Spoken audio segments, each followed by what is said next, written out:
Hello and welcome into another episode of Locked On Wolves. Today on the show, previewing Timberwolves Lakers. We're starting today by asking the biggest questions heading into the first round series between the Wolves and Lakers. It's all upcoming next.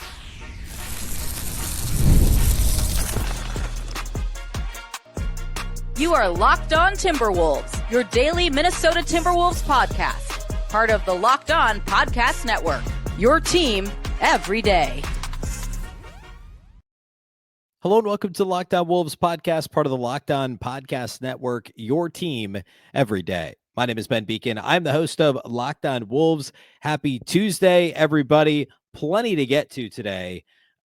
Starting the Wolves-Lakers conversation, we have 4 shows, including this one between now and Saturday. A packed week ahead. I'll tell you who all we're going to have on the show and what all we're going to cover throughout the week. Today, I want to start with some preliminary major questions from the Wolves-Lakers matchup. We'll get into all that today. A big thank you off the top for making Locked On Wolves your first listen every day. Of course, this show is free and available everywhere. That includes YouTube, as well as all of your favorite audio platforms. Wherever you like to listen to podcasts, you can find Locked On Wolves. You can also watch on the Locked On Sports Minnesota app on both Roku and Amazon Fire TV. And also a reminder, you can subscribe to the daily newsletter at lockedondaily.com. You'll get an email to your inbox every day, Monday through Friday. One stop for Ultimate Wolves and NBA coverage, some great national NBA coverage, a great roundup of Timberwolves-related links, and, of course, some notes from yours truly as well. So, again, sign up at lockedondaily.com. All right, let's jump into this. Wolves-Lakers Saturday. We didn't talk about it as much on Monday's show because I just kind of wanted to put a bow on the Wolves-Jazz game and the implications of everything that happened Sunday. We now have 4 days to preview this series. And the really high, top level things that everyone's talking about, pretty obvious. Of course, the Wolves lose to Luka Doncic in the playoffs last year. Now they face Luka Doncic with a different team, different scenery. And Anthony Davis Anthony Davis wasn't on the Mavs last year. Kyrie Irving is pretty good. And that duo was pretty phenomenal with the Mavericks in the playoffs last year. On the flip side, the Lakers don't have Anthony Davis anymore. And Anthony Davis is who gave the Wolves the most problems earlier this year. There's almost no sense in comparing Wolves-Lakers regular season from games from this year. 3 of them were very early. Only 1 was post-Luka trade. And I would actually add that as part of the high level, what do you need to know about the series? We don't know anything based on what we saw between the Wolves and Lakers in the regular season. So the first 3 times there was no Luka, right? The first time these teams played was opening night the regular season. Julius Randle played poorly in his first game in a Wolves uniform. The Timberwolves lost on opening night in LA. But remember, this is Anthony Davis. This is D'Angelo Russell in the starting lineup for the Lakers. Guys that are, playing a lot more for them now weren't playing. It was a 7-point Lakers win. We can't glean much from that. A couple of weeks after that, the Wolves blew out the Lakers. The Lakers did have Anthony Davis and LeBron James. It was a relatively healthy Lakers team. The Timberwolves were healthy and they blew them out. Okay, that was the game. I remember doing the post-game pod afterwards. LeBron looked so old. It was like I thought the Lakers were going to be in trouble at that point. And then the next time out was in December as well. And this was both teams were under 100 points. The Wolves ended up winning by 10. The Lakers did not have LeBron James in that game. D'Angelo Russell was coming off the bench. Anthony Davis had 23 and 11. He's not on that team anymore. The Timberwolves were relatively healthy for that one. But then this last time the Wolves played the Lakers, Luka Doncic was on the team. LeBron played.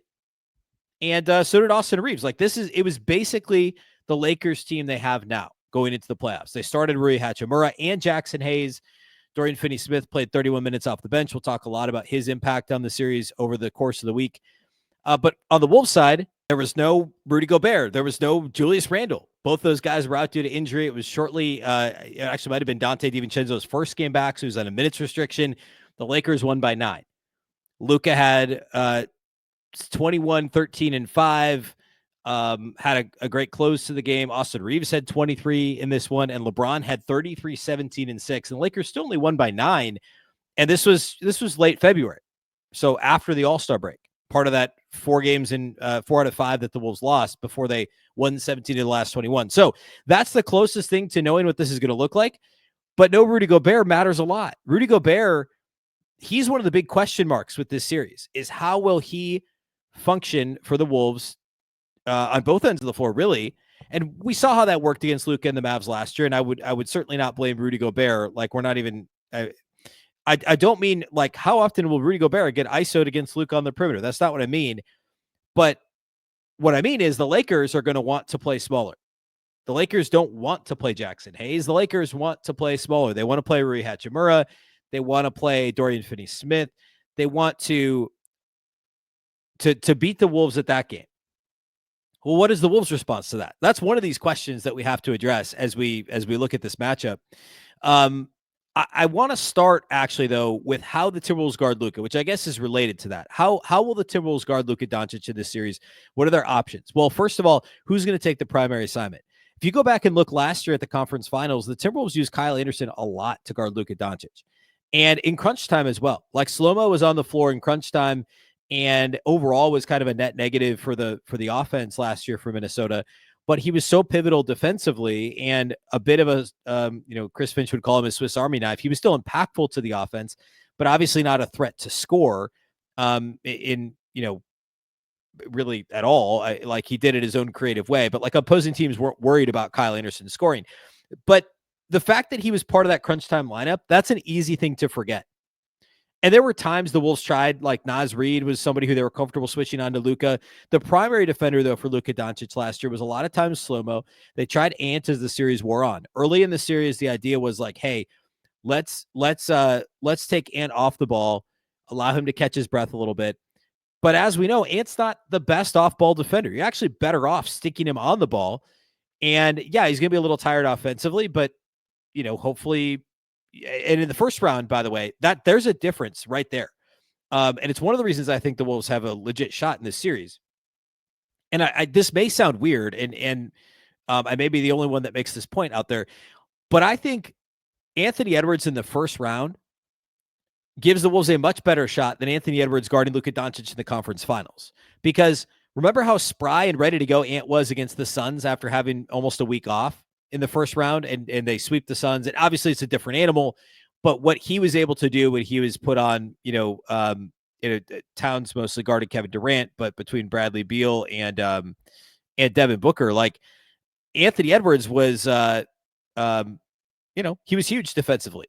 He was really, really good. Grabbed a lot of people's attention nationally that did not realize he was that good of an individual defender. A little bit of a different story against Denver because he wasn't asked to do as much, given what Denver's personnel looked like. Jamal Murray was hounded by Nickeil Alexander-Walker, Jaden McDaniels more often, and of course, Towns guarded Jokic. By the time we get to the Mavs series, you're 6 weeks into the playoffs, basically, 5 weeks into the playoffs, and Anthony Edwards was gassed. He was very clearly exhausted. I'm not making excuses. I'm calling it like I saw it. And I guess it would be an excuse if we wanted to blame that. Clearly, the Mavs were just better than the Wolves. I'm not arguing that they weren't. But the fatigue factor got to Anthony Edwards. Now he's going to be well rested.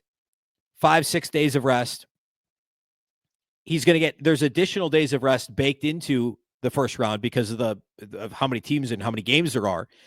And Anthony Edwards is going to have every opportunity, I think, to guard Luka Doncic. The Wolves may even open that way, or they may switch to it. I think they'll probably open with Jaden McDaniels on him. But I think ultimately we see Anthony Edwards guard Luka Doncic as much or more than anybody else on the Wolves roster because he's got the right combination of physicality, of size, of quickness. And I also think that it feeds into what he can do offensively, especially if he's got fresh legs. And the one thing that would make me a little bit nervous about that is, does Luka get into his head at all?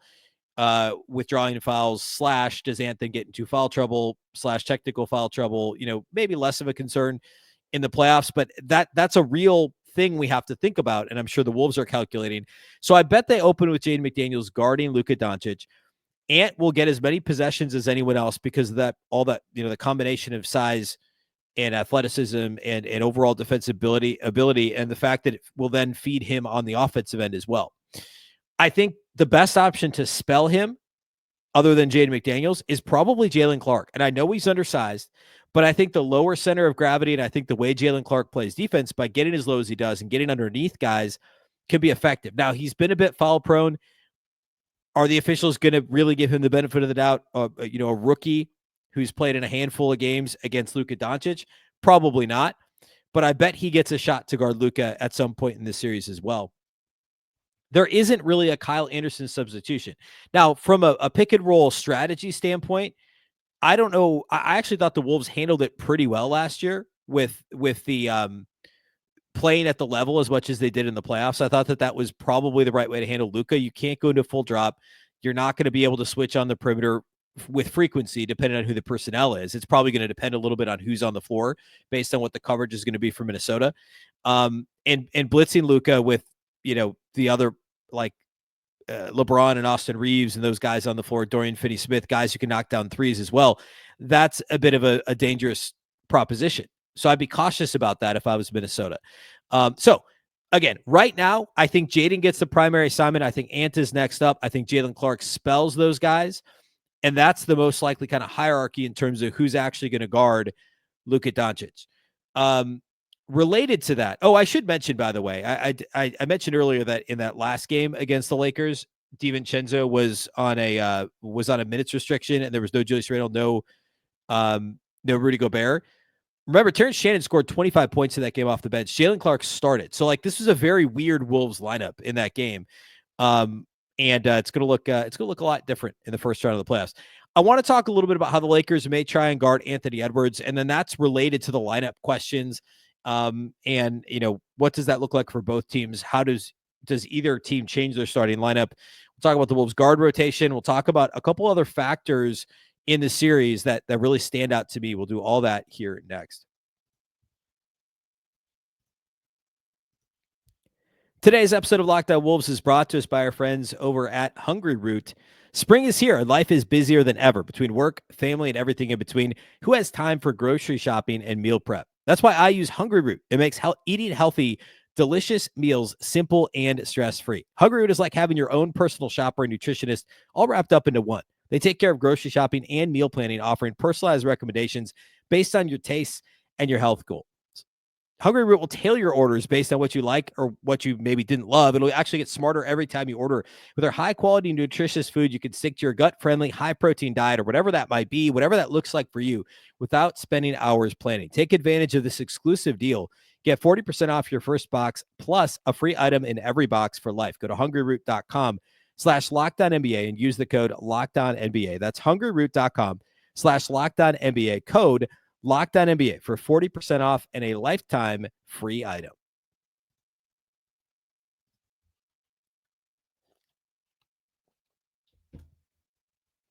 All right. So we talked about how the Wolves may guard Luka, and I'm fascinated to see what the Wolves learned from last year. And also, by the way, looking at what the Celtics did, and part of it was the Celtics were I don't know. The personnel that the Celtics have offensively is obviously much more talented top to bottom, and going back to last year's finals, that's true too. But from a defensive standpoint, the physicality, the way that Jaylen Brown and Jason Tatum and others played, I don't know what would stop the Wolves from doing that. There certainly was something about that series where the Wolves were less physical and less confident than they were against Phoenix and Denver. And of course, when Luka stole their soul with that step back over Gobert in game 2, that kind of went downhill after that, right? If he misses that shot, it's a tie series going to Dallas. And who knows? I'm not saying things would turn out differently, but we probably feel differently about that series. That's the shot that's seared into Timberwolves fans and NBA fans' minds, fair or unfair. But I'm curious to see if the Wolves learn anything from how the Celtics guarded Luka in the finals in a 5-game victory for Boston. All right. So how do the Lakers guard Anthony Edwards? That's a great question. I don't know that I have a full answer. I meant to say this earlier, but we're going to talk to the Kamenetsky brothers at Locked On Lakers later this week. I think it'll be the Thursday show. And I'm going to ask them that question. What do you think the Lakers do to try and slow down Anthony Edwards? He's scored against them a bunch this year, but it hasn't always been efficient. Opening night, he had 27 points on 25 shots. Next time out was a blowout win, so he only had to play 27 minutes. He shot just 3 of 13 in that game.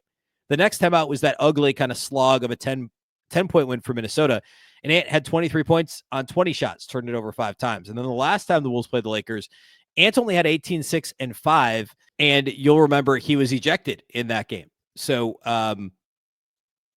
yeah, and that's when he got his when he ended up being suspended for the next night in Utah, and the Wolves ended up losing to the Jazz. Again, part of that losing 4 games out of 5 coming out of the All-Star break. So And remember, this was right after Ant wasn't on the floor at the end of that OKC rally, or the rally at OKC. It was not a great stretch of the season for Anthony Edwards. So, how will the Lakers ultimately guard Anthony Edwards? The Wolves are going to try and get him going against Austin Reeves as much as possible. The Lakers are going to try and hide Austin Reeves. It's probably Rui Hachimura or it's Jared Vanderbilt. It would not surprise me at all if Jared Vanderbilt ended up being the primary assignment, or if he had the main assignment to guard Anthony Edwards, if that's where the Lakers started. I even think there's a chance that Vanderbilt, the former Timberwolves, starts in this series.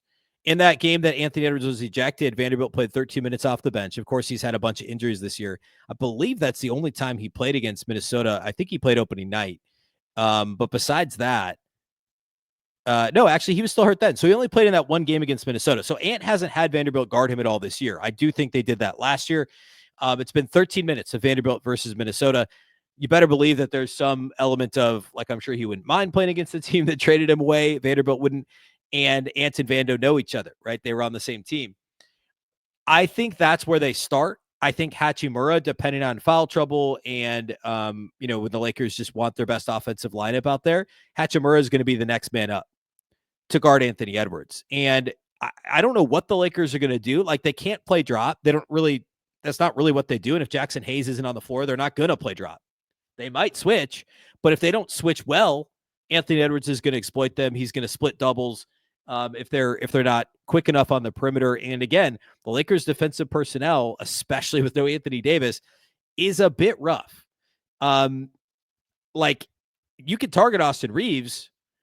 You could also target Luka Doncic, right? And like, Hachimura is good as a small ball big, and so's Dorian Finney-Smith, but they're not like all-world defenders, and at any given moment, you probably have at least 2 minus defenders on the floor for the Lakers.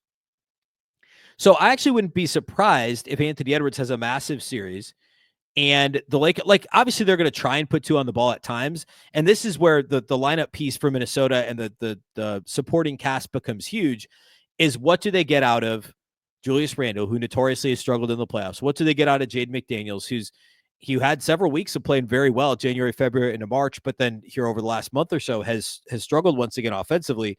And, what do you get out of the other role guys? Like, is Rudy going to be able to catch around the rim? How much is Rudy on the floor? I promise I will not say the phrase. It's the only time I'm going to say it, at least that I'll say it on the show this week. Rudy will not get, quote, played off the floor. The Wolves aren't going to be bullied into playing smaller all the time. I do think there's a potential crunch time adjustment and defense for offense situation. We've seen Chris Finch do that before. And he also hasn't been afraid to close with a smaller lineup, if that makes sense. But for the most part, as long as Rudy's catching the ball around the rim and he's being aggressive offensively, he's making himself available around the rim, and setting good screens, which he almost always does, they're going to keep him on the floor. And I think the Wolves are going to score enough otherwise. They don't need to worry about, like, Rudy's offensive output is going to be important, and the Ant to Rudy connection is going to be important if they put 2 on the ball. But again, the Lakers don't have the personnel to do that comfortably. They're not going to comfortably put 2 on the ball. They're not really able to switch. They can't really play drop. I'm really not sure what the Lakers are going to do other than say, Vanderbilt, like, go out there, man, and we're going to cross our fingers and hope. You get into foul trouble. If we need more offense, if we get down, we're going to go Hachimura. Now, I'm not at all saying the Lakers can't stop Ant. I just don't know that there's a creative solution for them. That given their personnel, this to me is the biggest question for how the Lakers handle this series is, what do they do with Anthony Edwards? And then, of course, along with that, can Julius Randle be the Julius Randle we've seen, more frequently here the last couple of weeks? Will Jaden McDaniels be the Jaden McDaniels of January, February, March, and not the Jaden McDaniels of the last few weeks or the first few weeks of the season? Will he be able to avoid just reverting to shooting corner threes? Will he be a little bit more creative and get into his leaner, from 10, 12 feet out? That's the type of shot the Wolves actually are going to need to get. And that's going to be really important for him to get to those spots and generate a little bit of offense that way. Related to that, what will the Timberwolves guard rotation look like? And within that, Mike Conley. I don't think Chris Finch is going to change his starting lineup, but what does Mike Conley do in this series? Like, what's his matchup? I mean, he probably, like, you can't really put him on Austin Reed. Like, you can't hide Mike Conley in this series. I don't know what that's going to look like. I I think we're headed towards something I talked about yesterday on the show. I think Mike Conley probably doesn't play that much. I think he still starts. And as soon as, he misses a couple of threes and he's not providing much offensively, I think the Wolves put Nickeil Alexander-Walker in the game.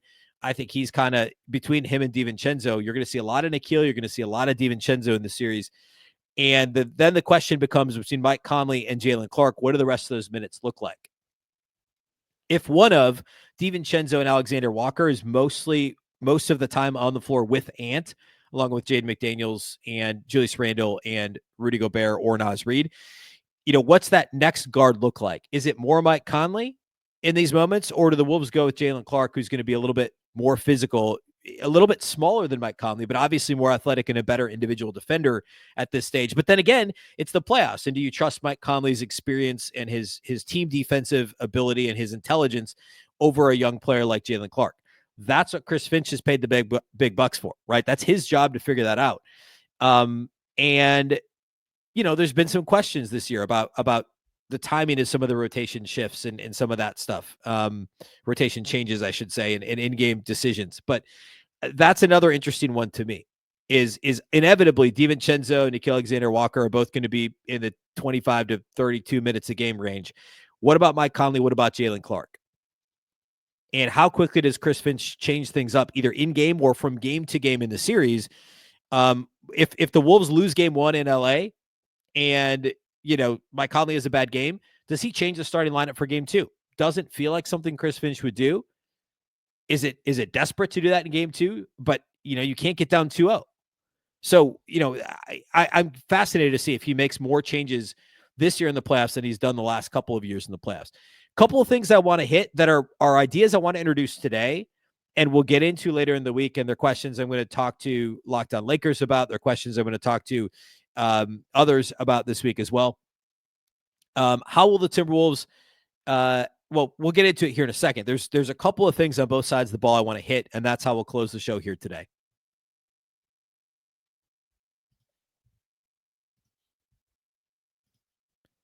Today's episode of Locked On Wolves is brought to us by our friends at Open Phone. If you're running a business, you know that every missed call is money left on the table. Think about it. When was the last time you had a service emergency? If the first person didn't answer, did you wait? Probably not. And that's why you need Open Phone. Open Phone is the #1 business phone system designed to streamline and scale your customer communications all through an app on your phone or computer. I love that I don't need to carry two phones when using Open Phone. You can just manage your business calls and your texts from one app on your mobile, whether you're at your desk or on the go. The best feature is, of course, the shared inbox, so your team can jump into any conversation without missing a beat. Plus, they have AI call transcripts and summaries that can save you time on follow-ups and ensures that you never lose track of customer interaction. OpenPhone is offering listeners 20% off your first 6 months at openphone.com/LockedOnNBA. Again, openphone.com. That's openphone.com/LockedOnNBA. If you're switching from another service, OpenPhone will even port your existing numbers over at no charge. No missed calls, no missed customers. OpenPhone.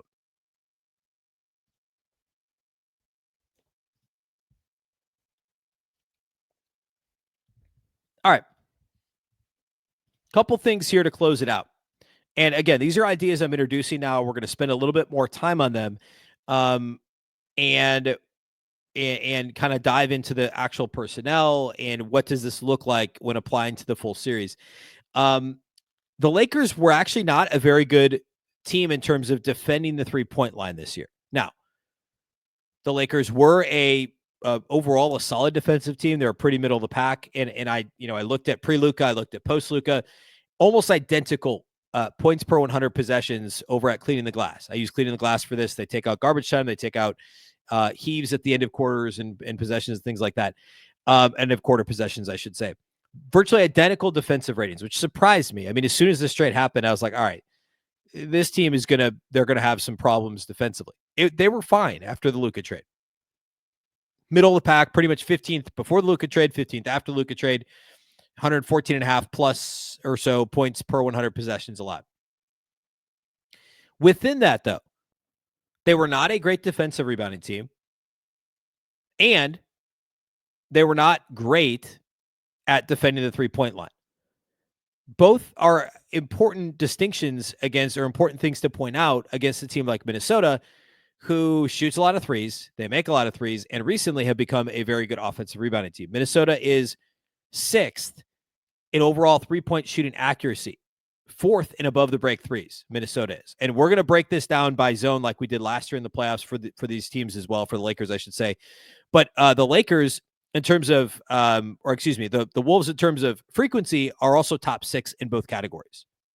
Okay. So they're top 5 in accuracy and top 10 in both frequency and accuracy from above the break and corner threes. In terms of allowing threes, the Lakers are bottom 3rd of the league. They're bottom 10 with regards to how often they allow opponents to shoot threes.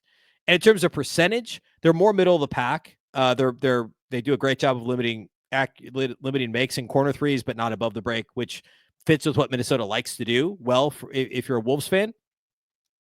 I think that's a little noisier, especially with the personnel shift for the Lakers. But if you take the body of work, the Lakers are a little bit below average in terms of defending the 3-point line. They allow a ton of threes. They defend the corner well, but not above the break. Minnesota shoots a lot of threes. They make a lot of threes, especially above the break.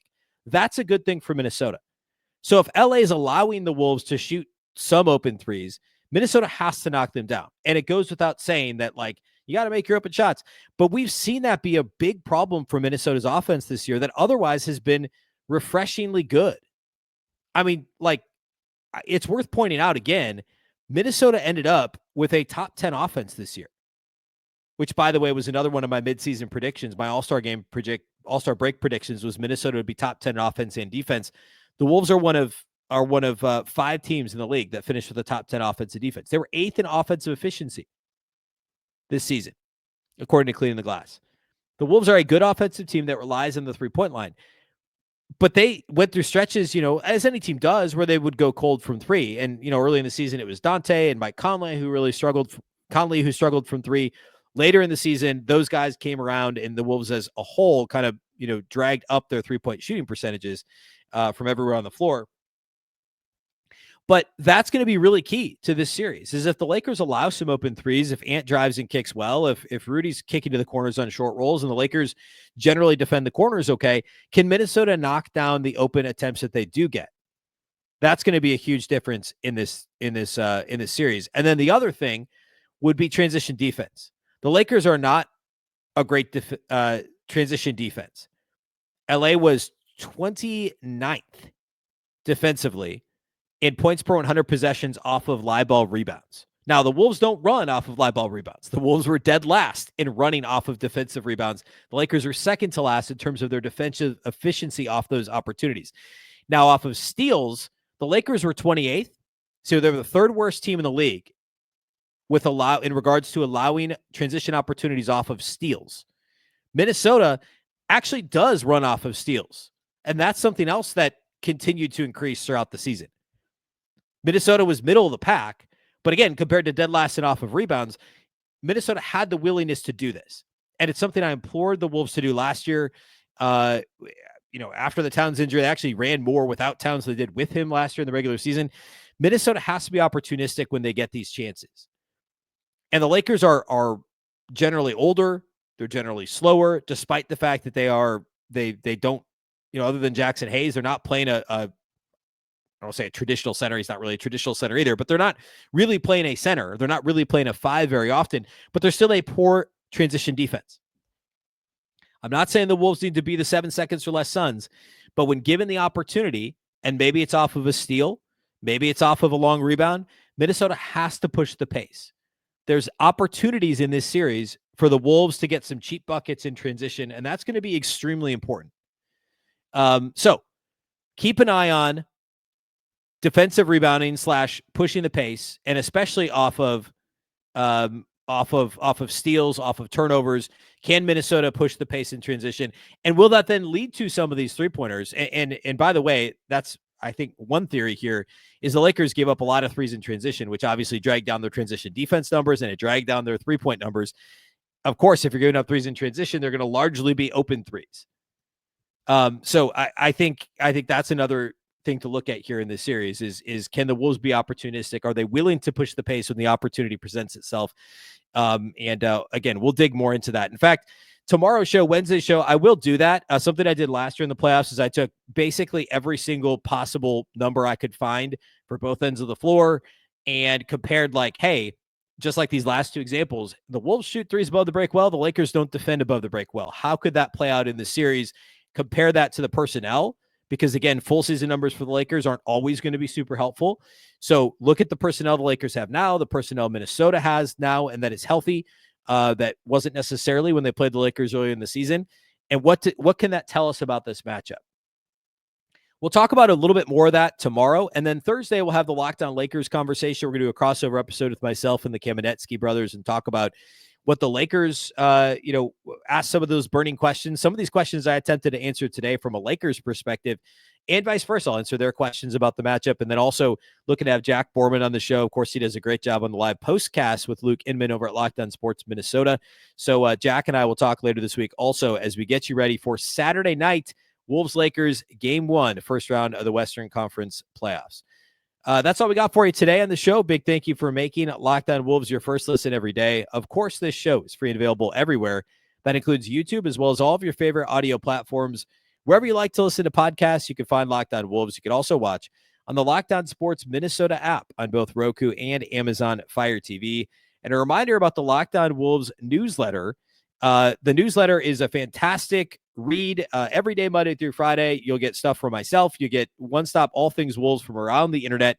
And of course, we're ready for playoff basketball now, and Locked On Wolves has you covered every step of the day with the newsletter. You can subscribe now for expert analysis, insider insights, all the playoff action delivered straight to your inbox. And right now, as a subscriber, you'll be entered to win one of these three amazing prizes. One of them is a $2,500 Best Buy gift card to upgrade your Sports Cave setup, a $300 Game Time gift card, and a $200 Fanatics gift card. If you subscribe, you're entered to win one of those three prizes. It's easy and free to enter. Simply subscribe between now and the end of April to be automatically entered to win. Don't miss a moment of the Wolves' hopeful championship run. Join the Locked On Wolves newsletter today. Experience the playoffs like never before. Subscribe today and enter to win by clicking the link in the description of the show. Of course, the Locked On Wolves podcast is part of the Locked On Podcast Network. Remember, the Locked On Network is your local experts on all the biggest stories. Once again, I'm Ben Beecken. This is the Locked On Wolves podcast, and we'll catch you next time.